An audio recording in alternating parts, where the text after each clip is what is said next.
We're into the knockout stage of the Opera Euro Rapid tournament, the latest online event organised by the Play Magnus group. And I'd like to look at the quarterfinal between Magnus Carlsen and Daniil Dubov. And this is a fascinating struggle. I'm looking at game one of their first set today. Don't forget to like, comment, share and subscribe, and do consider supporting us on Patreon or PayPal. Now, Carlsen with the white pieces. These two have done battle recently in the last online tournament. Dubov knocked Carlsen out. Carlsen was not happy at all. So how would he respond in this first set, this first game? So Carlsen plays the gioco piano. Okay. So bishop c5 is one of the moves, but Dubov plays knight f6, which a lot of the top players actually avoid because there's a lot of theory associated with knight g5, and that can get wild very quickly. That's the kind of position that really suits Dubov. He loves going for these very tactical, very sharp positions. Did Carlsen go knight g5? Absolutely not. He declined the invitation to get wild and just stuck with d3.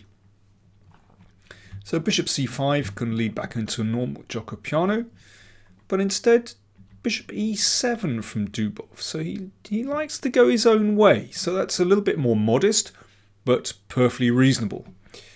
Castles. d6, c3, castles, very standard so far, rook e1, h6, knight d2, and bishop e6. And here, well, I mean, all the pieces on the board, the struggle is just at very early stages. Bishop b3 is normal. Here, a4, getting a bit of space on the queen side, also been seen. Instead, Carlsen exchanged on e6, which can turn out very nicely for black sometimes. Sometimes you can actually use this semi-open f-file. And this f-pawn covers these squares, and sometimes you could advance with d5. And knight f1 from Carlsen. So why did he do that? Well, as we're going to see, if this doesn't work out so well for black, then this pawn is actually a long-term weakness. And sometimes white can just advance with d4 and get quite a pleasant position. But anyway, Carlsen playing very solidly. He's keeping a very nice pawn structure, but as we'll see, he's hoping to perhaps play against that pawn.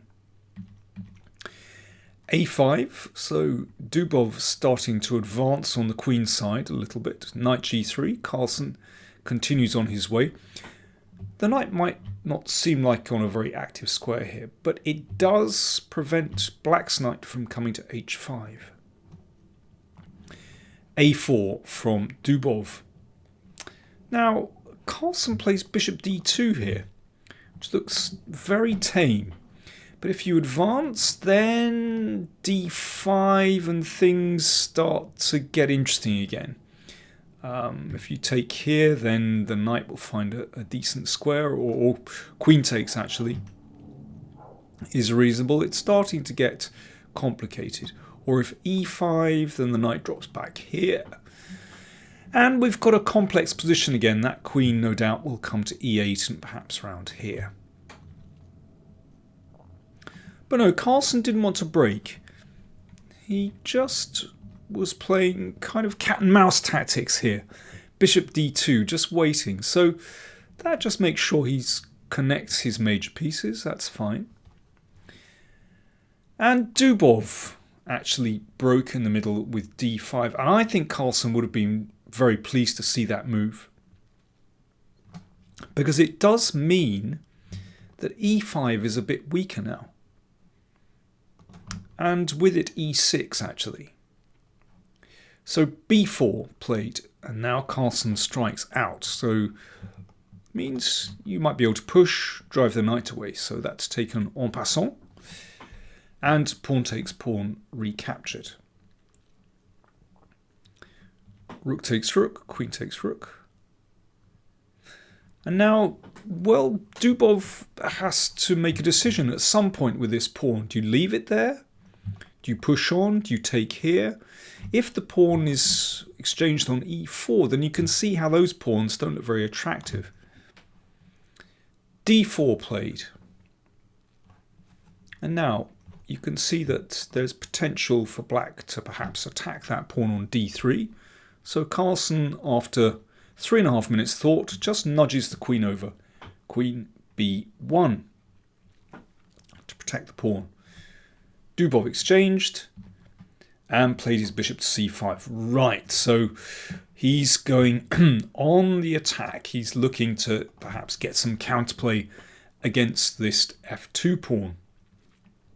Seems very reasonable, and also gains a little bit more control over d4.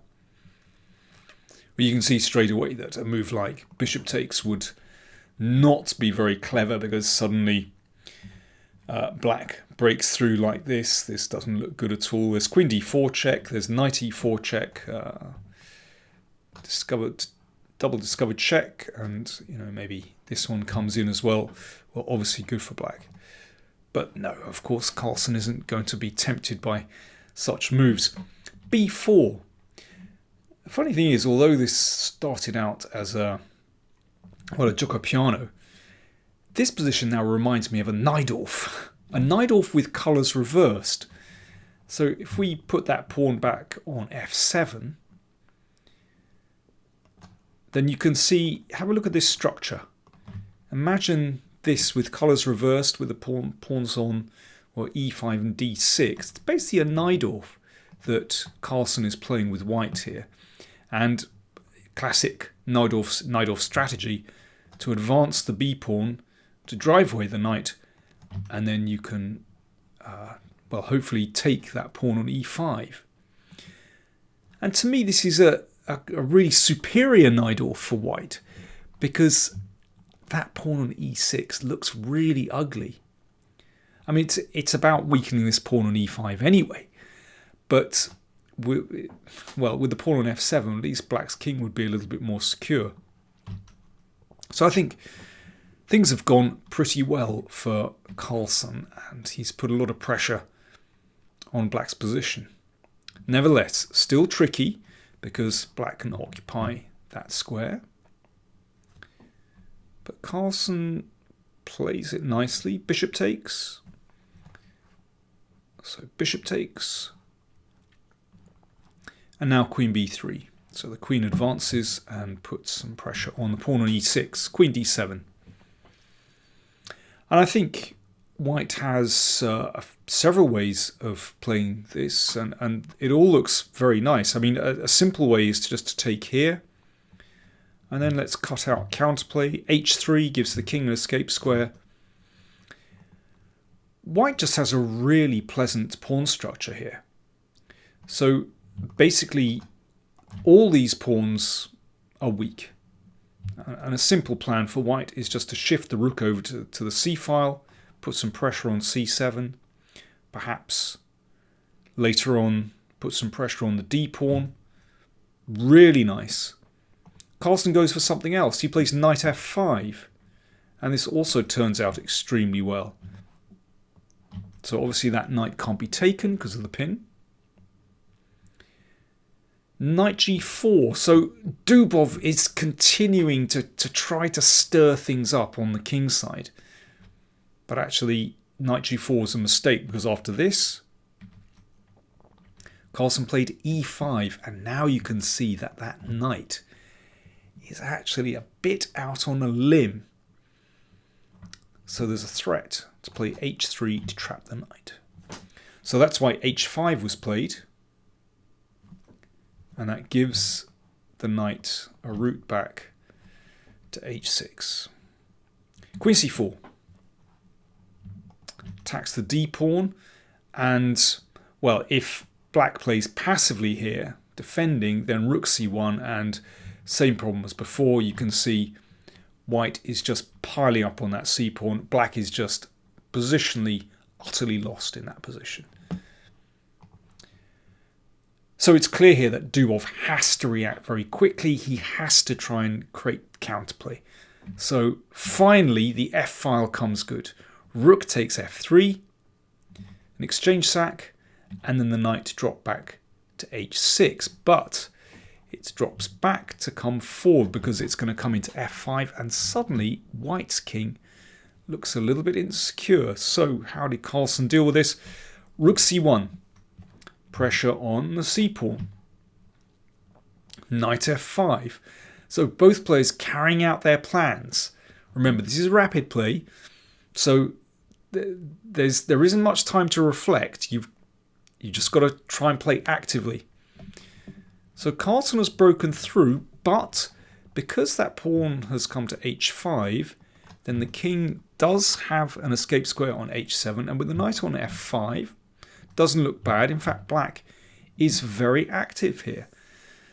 So how does white control this aggression? It could be that black is breaking through to the king.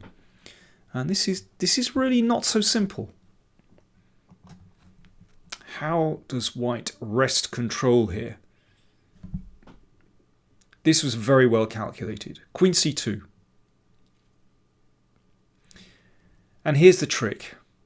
Still, it looks a bit funny. It looks passive somehow. But if queen takes f3, this didn't happen, but let me show you, then a very cool defensive move for white. Queen d1. Really clever. Now, the exchange of queens, of course, is going to be favourable for white. The rook will come back, and that b pawn is going to drop. So queen f4, black needs to keep the queens on. But now, rook check. King steps up, but queen takes pawn, and suddenly white is in business in this position. The knight is going to have to fall back once black is passive. The queen has connected with the king, so there's no more attack for this queen, and white must be winning this position. We just play rook c7 and keep tabs on this pawn and this pawn as well.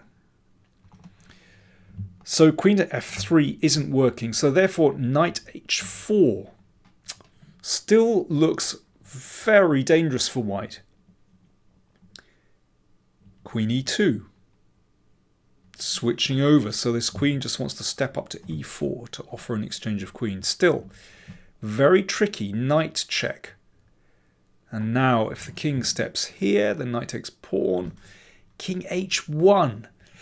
Wow. Can white get away with this? Moves onto the queen's diagonal. Knight e5 check. Now queen e4 is possible, but Carlsen played a trickier move. f3. Really interesting. Remember, he desperately wants to exchange queens. So queen f3, he'd be delighted. You can exchange, and then the rook cruises in to take the pawn. Now here, perhaps understandably, Dubov took the pawn on b5. That, after all, is such a dangerous pawn when it comes to endgames. The critical move, of course, is knight takes f3. But after that, Carlsen had calculated that he can exchange queens, force an exchange of queens, with queen e4. Black has to exchange. And this is still quite a tricky endgame with that knight dancing around. But it should be winning for white. Probably we bring the king up first to make sure that the king can catch that d-pawn, and then the rook is going to move in. Should be winning. Still quite tricky though. But that was Carlsen's idea. But instead, after f3, queen takes b5 played. Now, how does white wrap up from here? Still very tricky. That queen and knight looking at d3. The queen might bounce back again. There's a great move from Carlsen. Rook e1. Again, he must have foreseen this idea. So if the knight steps back, then queen takes g6, and, well, white is at control there. White is breaking through to the king. So that's why Dubov took on d3. And he's hoping that, well, if the queen goes down to e6, then perhaps there's a bit of counterplay at this end of the board with the knight threatening the rook, maybe knight check as well. But instead of taking on e6, Carlsen snapped back with rook d1, played instantly, and that was game over. Pin and win. White threatens to take the knight, and of course that knight cannot move because the queen drops. Completely overlooked by Dubov, who'd only been anticipating queen takes pawn check at the other end of the board. Basically, black doesn't get up from that, and Dubov resigned. Now, I thought that was a very cleverly played game by Carlsen. He adopted kind of wait-and-see tactics early on in the game and waited for Dubov to come forward, which, well, as is his wont, he duly did. I think d5 wasn't strictly necessary, but it's kind of a tempting move. It looks right to move forward, but actually that weakened these pawns. And then at the end, again, when Dubov went for activity with rook takes, then, well, when it came to this position, still very tricky, but Carlsen calculated brilliantly. He kept his cool, and queen c2, which looks very passive, actually is a very clever defensive move. And again, with clever calculation at the end, he sealed the deal with rook e1 and then rook d1. So brilliant stuff from the world champion, and in fact he drew the next game and then won the third, again controlling play beautifully, not allowing Dubov to stir things up, or when he did, he controlled the game beautifully. So Carlsen won the first set 2.5-1/2. So if he wins the second tomorrow, then he's through. Let's see if he can maintain that control in day 2. Anyway, very exciting stuff. Thanks very much for watching.